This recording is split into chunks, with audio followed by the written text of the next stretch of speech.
Hello, year 5 and 6. Okay, we're at the point where we have got everything that we need to now put together our final outcome. Now, today's lesson and tomorrow's lesson are going to be slightly different. So, it's the same activity um, for today and tomorrow, and that is looking at using cohesive devices. So, to build cohesion across your paragraphs. Um, to edit and improve your writing and to produce your final outcome. Now, I don't mind how you arrange your time over the next couple of days, and it's going to be totally up to you. If you would prefer to spend today editing and improving your individual paragraphs, and then tomorrow writing your final outcome as one full story, then that's fine. If you would prefer to edit a bit and then write it up, so you do half today, the first half of your story today, and then the first half tomorrow, that's absolutely fine. Okay, so it's over to you. It's your independent decision as to how you organise your time. But by the end of tomorrow's session, you will have your final outcome written in neat and sent in to me, Mr. Shaw or Miss Wilson. So let's have a look at what we're actually going to be thinking about today. So, cohesive devices, something the year sixes will definitely have heard of before. And basically, what we mean by that is anything that you use within your writing to help your writing flow and to link it all together. Now, by creating our final outcome in the way we have, by doing a section each day, that's great. But now what we need to make sure is that when they are put together into the story, it actually works together. I don't want it to feel like it is 6 or 7 separate paragraphs that don't really link together and they don't really flow. So we need to be really careful over the next couple of days that we're making sure that our paragraphs flow, so it's a really clear story all the way through. So things that fall into cohesive devices, okay? Some of the main ones: pronouns, adverbials, conjunctions, and verb tenses. So if you've got a consistent verb tense, so all of your story is written in either the past tense or the present tense, that needs to stay the same. You can't mix and match between them. You have to make sure that that tense is the same all the way through.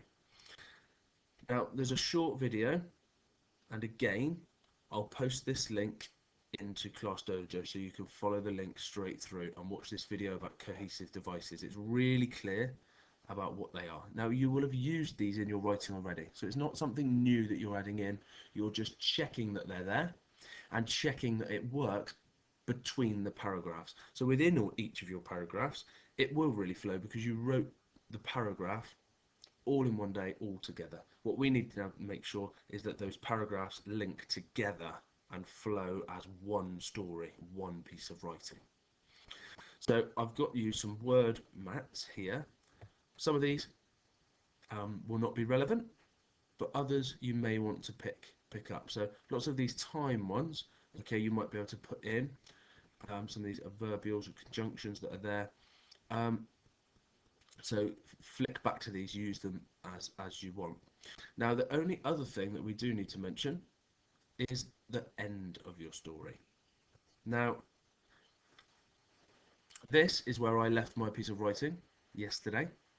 Now we need a paragraph to end, and we're going to end on a cliffhanger. Will your character look into the viewer again after the first chaotic scenes that they saw? So, this is what I've put together, and you need to recreate your own version of that. Isabel was torn, the chaos and fear still dancing inside her. She was convinced this was her best chance of developing time travel. The scenes were so vivid, she had been transported to a different world, but the fear took over her excitement. She paused, weighing up the options. Her mind raced. Look again, or forget this had ever happened. Now, to create suspense, I've used short sentences at the end, 3 short sentences leading to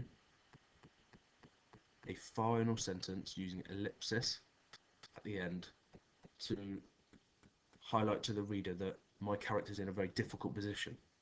She's thinking, she's not sure, lots of thoughts racing through her head, and then she makes a decision. And you're going to leave it so that we don't know what that decision is. Will they look again? Or will they forget this ever happened? So, over the next couple of days, I want you to look back at all of the different sections of your story that we've put together. Okay? All of those different sections that we had planned. And this one here. Okay? So we created them together, didn't we? Of all these different sections, okay? This plan, we took it from the stories. We then created our own version of this. You need to put all of this together today. You've done the hard work, you've got the writing, but when you're writing as your final outcome, we need to be thinking about those non-negotiables, okay? Your handwriting needs to be perfect. Your punctuation, your spelling. Use a dictionary, an iPad, the internet, whatever you can get hold of to check your spellings, okay? Make sure that this piece of writing you put in is something you're really proud of and is a really good example of where you are as a writer. So the next 2 days about putting together your final outcome, editing, improving, checking that it works, it flows as a whole story, and then handing in your final outcome. So I look forward to seeing what you do today. If you don't want to post anything in Class Dojo today, that's fine. If you want to wait until tomorrow until it's totally finished and you put in your whole finished piece, that will be great. I will put out a sheet like you'd be doing if you're doing your final outcome in school. So if you've got the option to print off that sheet and write onto there, that would be great. If not, don't worry. If you'd prefer to type it, that's fine. If it comes in on a piece of lined paper, that's absolutely fine. If you haven't got any lined paper or haven't got anything at all, then let me know, and we've got some stuff in school that we can arrange to get to you. So I will speak to you tomorrow, and I really look forward to seeing these final outcomes. Thank you, Year 5 and 6.